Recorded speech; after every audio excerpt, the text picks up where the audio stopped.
So this morning I speak to you on this issue because I'm determined to take the gospel seriously.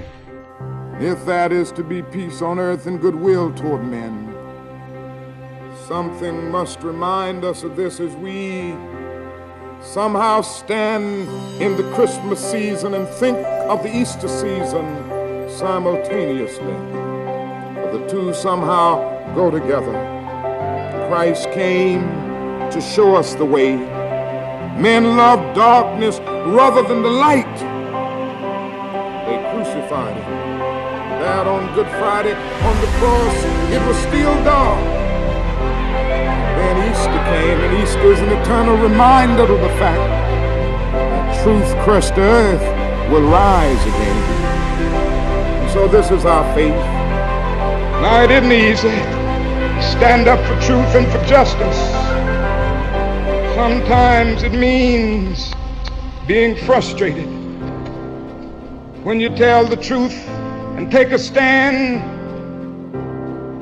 it means being abused and scorned. It may mean having a 7 or 8-year-old child asking your daddy, why do you have to go to jail so much? I've long since learned that to be a follower of Jesus Christ means taking up the cross. My Bible tells me that Good Friday comes before Easter. For the crown we wear, there is the cross that we must bear. Let us bear it. Bear it for truth. Bear it for justice. Bear it for peace. Let us go out this morning with that determination. And I have not lost faith. I'm not in despair.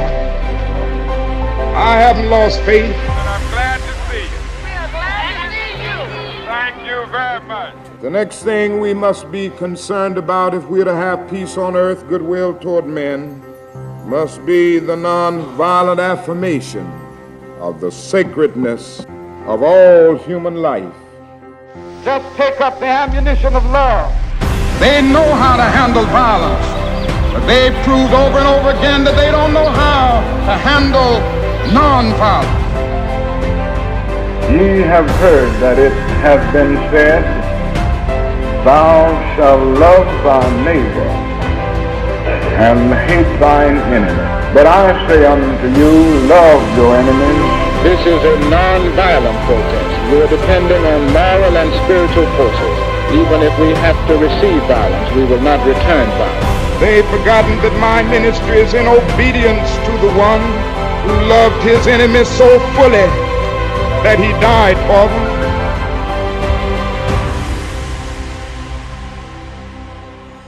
them. Every man is somebody because he is a child of God. May I say just a word to those of you who are struggling against this evil. Let me say to you to always struggle against it with Christian methods and with Christian weapons. Keep pressing on, but press on with discipline and dignity, and use only the weapon of love, and let no man pull you so low as to hate him. Look at your oppressor hard enough to see in him something of God's image. So I would say to those of you who are warring and struggling against your oppressor, to use Christian methods and Christian weapons, and let him know that as you struggle, you are not attempting to defeat him. Let him know that you are seeking to help him as well as yourself. We will meet your physical force with soul force.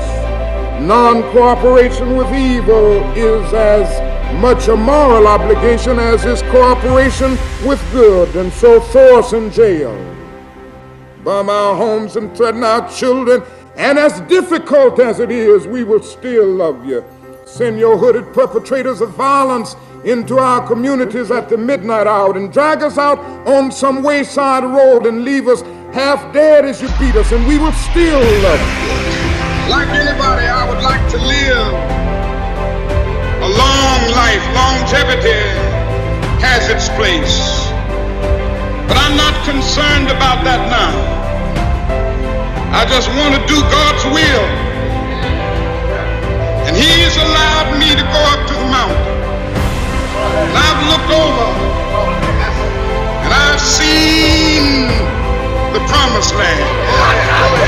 I may not get there with you, but I want you to know tonight that we as a people will get to the promised land. Say, Lord, I'm down here trying to do what's right. I think I'm right. I think the cause that we represent is right. Lord, I must confess that I'm weak now, I'm faltering, I'm losing my courage. I can't let the people see me like this, because if they see me weak and losing my courage, they will begin to get weak. It seemed at that moment that I could hear an inner voice saying to me, Martin Luther, stand up for righteousness. Stand up for justice.